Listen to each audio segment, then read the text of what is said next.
Hello friends, எல்லோருக்கும் வணக்கம் and welcome back to our channel. எல்லாரும் ஹாப்பியாகவும் ஹெல்த்தியாகவும் இருப்பீங்க அப்படின்னு நம்புறேன். நானும் ரொம்பவே நல்லா இருக்கேன். என்னோட சிம்பிளான ஒரு டியூஸ்டே ரொட்டீன் தான் இந்த vlog. அன்னைக்கு டே வந்து 4 o'clockலாம் ஸ்டார்ட் ஆயிடுச்சு. ஸோ எதனால அப்படின்னா, அன்னைக்கு பருப்பு உருண்டை குழம்பு பண்ணலாம் லஞ்சுக்கு அப்படின்னு சொல்லிட்டு பிளான் பண்ணியிருந்தேன். இந்த மாதிரி பண்ணணும் அப்படின்னா பருப்பு வந்து ஒரு 2-3 மணி நேரம் கண்டிப்பாக ஊறி இருக்கணும். அதனால அந்த டைம்ல எழுந்து பருப்பை ஊற வச்சுட்டு திரும்ப ஒரு 2 hours வந்து தூங்கிட்டேன். திரும்ப 6 o'clock தான் வந்து குக்கிங் ஒர்க் எல்லாமே ஸ்டார்ட் பண்ணேன்.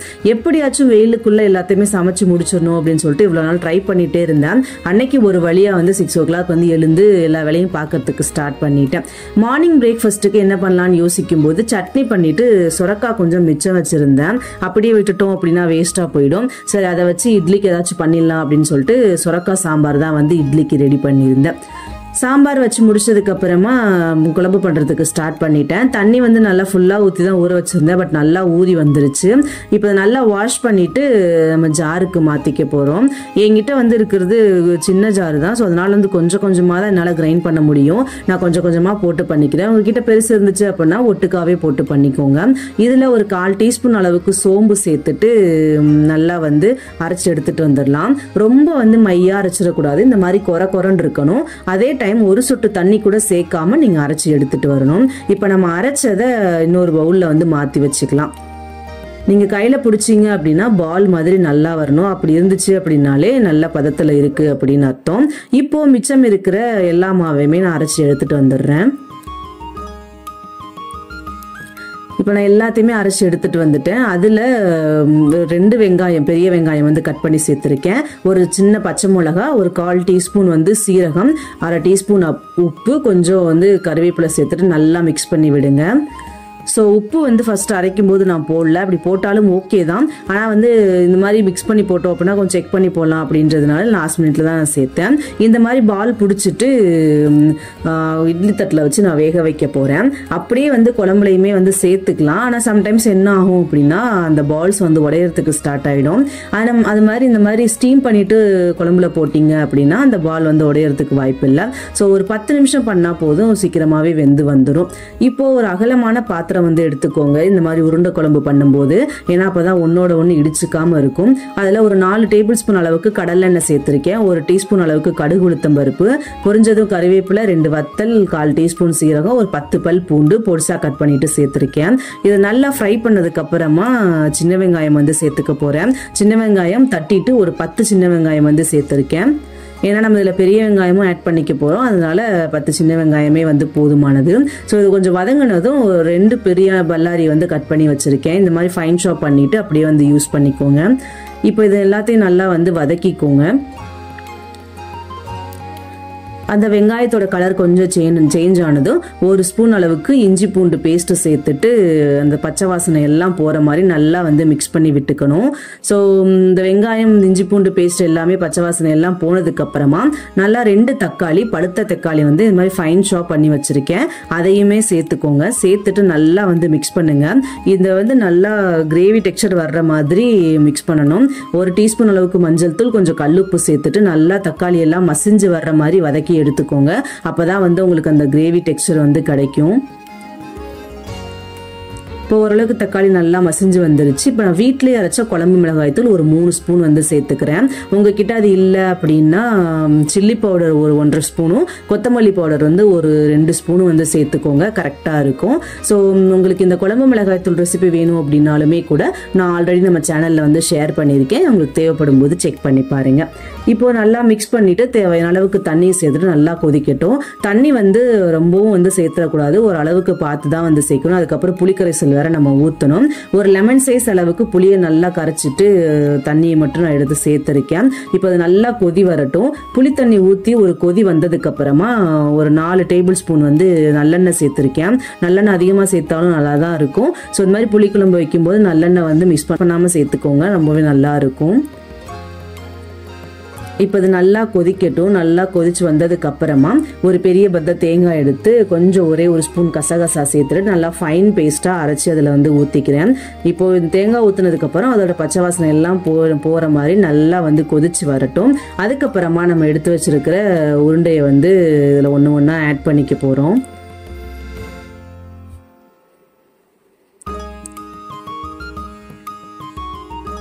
இப்போ நல்லா வந்து கொதிச்சு வந்துருச்சு. அந்த தேங்காயோட கலரும் வந்து மாறிடுச்சு.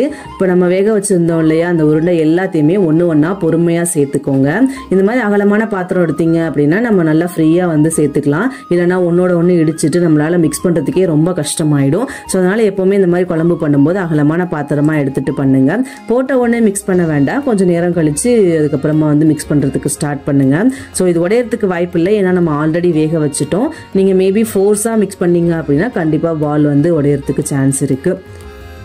குழம்பு வச்சு முடிச்சுட்டு பொரியலுக்கு முள்ளங்கி பண்ணிடலாம் அப்படின்னு சொல்லிட்டு பல்லாரி தக்காளி எல்லாம் போட்டு பொரியலும் ரெடி பண்ணி வச்சுட்டேன். எப்படியும் நல்லபடியாக லஞ்சை கம்ப்ளீட் பண்ணிட்டு பாப்பாவை தூங்க வச்சுட்டு பசங்களுக்கு கொஞ்சம் ப்ராஜெக்ட் ஒர்க் இருந்துச்சு, அதை வந்து ஸ்டார்ட் பண்ணோம். எனக்கு மோஸ்ட்லி இந்த மாதிரி பண்ணுறது வந்து ரொம்பவே வந்து பிடிக்கும், ரொம்ப இன்ட்ரெஸ்டாகவும் இருக்கும். நான் வந்து மேரேஜுக்கு முன்னாடியும் சரி பாப்பா பிறக்கிறதுக்கு முன்னாடி வரைக்குமே கொஞ்சம் கொஞ்சம் கிராஃப்ட்ஸ் ஒர்க்கெல்லாம் வந்து பண்ணியிருக்கேன். நிறைய வந்து பேப்பர் கிராஃப்ட்ஸ் வந்து பண்ணுவேன், த்ரெட் பேங்கிள்ஸ், த்ரெட் இயரிங்ஸ் பண்ணுவேன், வால் பெயிண்டிங், அப்புறம் வந்து நோட்டில் ட்ராயிங் பண்ணுறது எல்லாம் வந்து பண்ணியிருக்கேன்.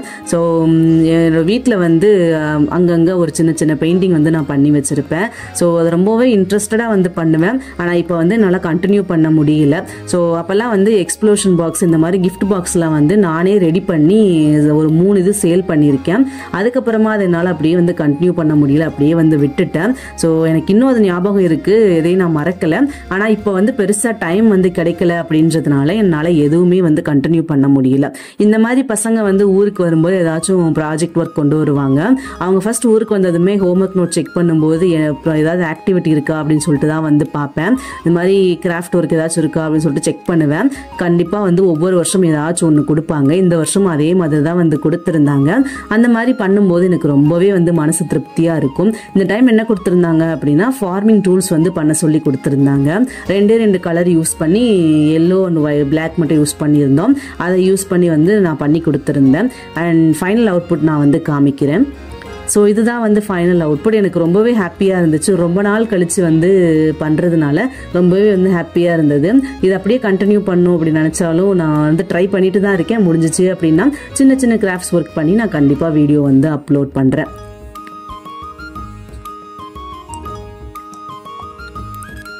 அன்னைக்கு ஈவினிங் ஸ்நாக்கா வந்து கொலக்கட்டை பண்ணலாம் அப்படின்னு சொல்லிட்டு ரெடி பண்ணேன். ஸோ பாப்பா எழுந்து வரத்துக்குள்ளே பண்ணிடலாம் அப்படின்னு பார்த்தா கரெக்டாக நான் கிச்சனுக்குள்ளே என்ட்ரு ஆகும்போது பாப்பாவும் பின்னாடியே வந்துட்டாங்க. கொஞ்சம் நேரம் அவங்களோட டைம் ஸ்பெண்ட் பண்ணிவிட்டு அதுக்கப்புறமா வந்து வேலையை ஸ்டார்ட் பண்ணேன்.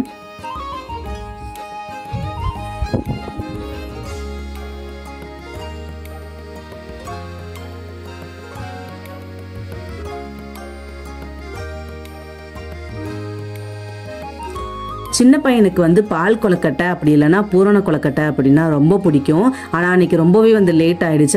அன்னைக்கு ஊரில் வந்து பொங்கல் வேற.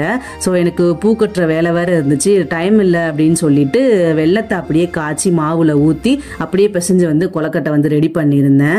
ஆனால் எனக்கே அது வந்து பிடிக்கல. ஏண்டா இது பண்ணோம் அப்படின்ற மாதிரி ஆயிடுச்சு. பேசாமல் இன்னொரு ½ hour ஸ்பெண்ட் பண்ணியிருந்தா நல்லா டேஸ்டியாக சாப்பிட்ருக்கலாமே அப்படின்னு தான் வந்து தோணுச்சு. எனக்கு அவ்வளோவா இது வரைக்கும் நான் அப்படி பண்ணதே கிடையாது. இதுதான் ஃபர்ஸ்ட் டைம். எனக்கு அவ்வளோவா வந்து பிடிக்கல. எப்படியோ வந்து வேக வச்சுட்டேன். 2 சாப்பிட்டுட்டு இன்னொரு நாள் பால் கொலக்கட்டை பண்ணி கொடுங்க அப்படின்னு சொல்லிட்டு கேட்டாங்க. கண்டிப்பாக வந்து பண்ணலாம் அப்படின்னு சொல்லிட்டு அன்னைக்கு எப்படியோ ஈவினிங் ஸ்நாக்கை நல்லபடியாக வந்து முடிச்சாச்சு. கொலக்கட்டை அப்படியே வேக வச்சுட்டு எனக்கு கடைக்கு போக வேண்டிய வேலை இருந்தது. கொஞ்சம் வெஜிடபிள்ஸ் அதுக்கப்புறமா பூவெல்லாம் வாங்கிட்டு வர வேண்டியதாக இருந்தது. ஸோ பூ வந்து கட்டுற பூ வாங்கலாம் அப்படின்னு தான் பார்த்தேன். ஆனால் அதுவே வந்து கொஞ்சம் ரேட் ஜாஸ்தியாக இருந்தது. பேசாமல் உதிரி பூ வாங்கிட்டு கட் பண்ணிட்டோம் அப்படின்னா நமக்கு ஈஸியாக இருக்கும் அப்படின்றதுனால உதிரி பூ வாங்கி கட்டி வச்சுட்டு அதுக்கப்புறமா வந்து இஞ்சி பூண்டு பேஸ்ட் எல்லாமே தீர்ந்து போச்சு. ஸோ நெக்ஸ்ட் டே வந்து நான்வெஜ் எல்லாம் பண்ணணும் இல்லையா, அதனால இஞ்சி பூண்டு பேஸ்ட்டையும் அரைச்சி வச்சுட்டு அதுக்கப்புறமா நான் வந்து ரெடி ஆகிறதுக்கு ஸ்டார்ட் ஆகிட்டேன். ஏன்னா டின்னர் வந்து மார்னிங் பண்ண சாம்பார் வந்து இருந்தது, அதை வச்சு முடிச்சாச்சு. அதனால நைட் டின்னர் வந்து சமைக்கிறதுக்கான வேலை வந்து இல்லை. அப்படியே ரெடி ஆகிட்டு வந்ததுக்கு அப்புறமா இன்னும் கொஞ்சம் டைம் இருந்துச்சு கோவில் போகிறதுக்கு. அதுக்கு முன்னாடி நெக்ஸ்ட் டேக்கு தேவையான சின்ன வெங்காயத்தை உரிச்சு வச்சிடலாம் அப்படின்னு சொல்லிட்டு உரிச்சு வச்சிருந்தேன். இது மாதிரி நான் இதுக்கு முன்னாடி பண்ணதே கிடையாது. இதுதான் ஃபர்ஸ்ட் டைம். நெக்ஸ்ட் டே வந்து டைம் சேவ் பண்றதுக்காக இந்த மாதிரி வந்து பண்ணியிருந்தேன். அதுக்கப்புறம் ஒரு 10:30 போல எல்லாரும் வந்து கோவிலுக்கு கிளம்பிட்டோம். என்னோட இன்னொரு நாத்தனார் வந்து வந்திருந்தாங்க. அந்த பசங்களும் கூட வந்திருந்தாங்க. எல்லாருமா சேர்ந்து வந்து கோவிலுக்கு கிளம்பியாச்சு. லாஸ்ட் இயர் வந்து நானும் என் ஹஸ்பண்ட் மட்டும்தான் கரெக்டா ஒரு 12:30 போல வந்து கரகம் பார்க்கறதுக்கு மட்டும் வந்திருந்தோம். ஆனா லாஸ்ட் டைம் வந்து பாப்பாவுக்கு 1 வயசு தான் ஆச்சு. ஸோ அதனால வந்து கூட்டிட்டு வர வேண்டாம் அப்படின்னு சொல்லிட்டு தூங்க வச்சுட்டு லேட்டா தான் வந்து வந்திருந்தோம். ஆனா இந்த டைம் எல்லாருமே வந்து வந்திருந்தோம். பசங்க, ஆத்தனார், அப்புறம் அத்தை, மாமா, பாப்பா எல்லாருமே வந்து கூட்டிட்டு வந்திருந்தோம். ஸோ 10:30க்குலாம் வீட்டுல இருந்து கிளம்பியாச்சு. அண்ட் நாங்க வந்து வில்லேடி பாட்டு போயிட்டு இருந்தது. அதனால வந்து கொஞ்ச நேரம் பார்த்துட்டு அதுக்கப்புறமா வந்து சாமி பார்க்கலாம் அப்படின்னு சொல்லிட்டு 10:30ல இருந்து 2 o'clock வரைக்கும் கோவில்கிட்டயே தான் வந்து இருந்தோம். கரெக்டா ஒரு 1:30 போல சாமி கரகம் வந்து அலங்காரம் பண்ணி கூட்டிட்டு வந்தாங்க. ஸோ ரொம்ப வந்து சூப்பரா இருக்கும் பார்க்கறதுக்கு. அண்ட் ரொம்ப வந்து ஜாலியா வந்து என்ஜாய் பண்ணோம்.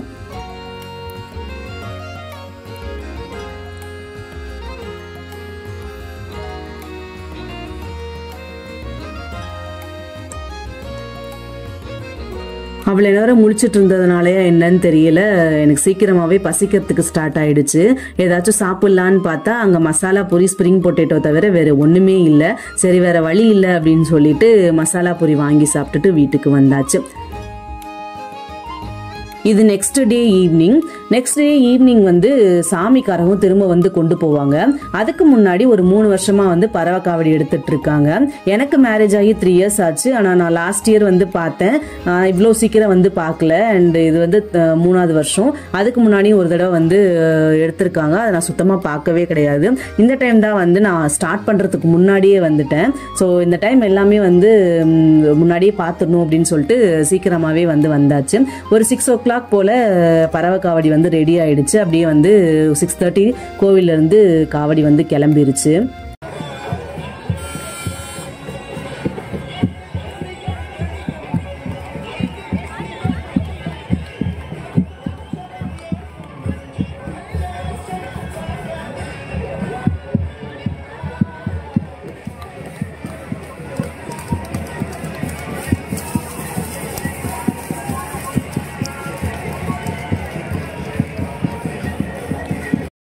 பறவை காவடி கோவில்ல இருந்து கிளம்புனதும் நெக்ஸ்ட் வந்து முளைப்பாரி எடுத்துட்டு போவாங்க.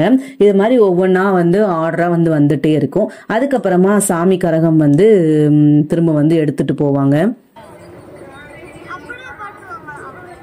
தெரியலையே, நான் கரைக்கும் போது பார்த்தது இல்லை.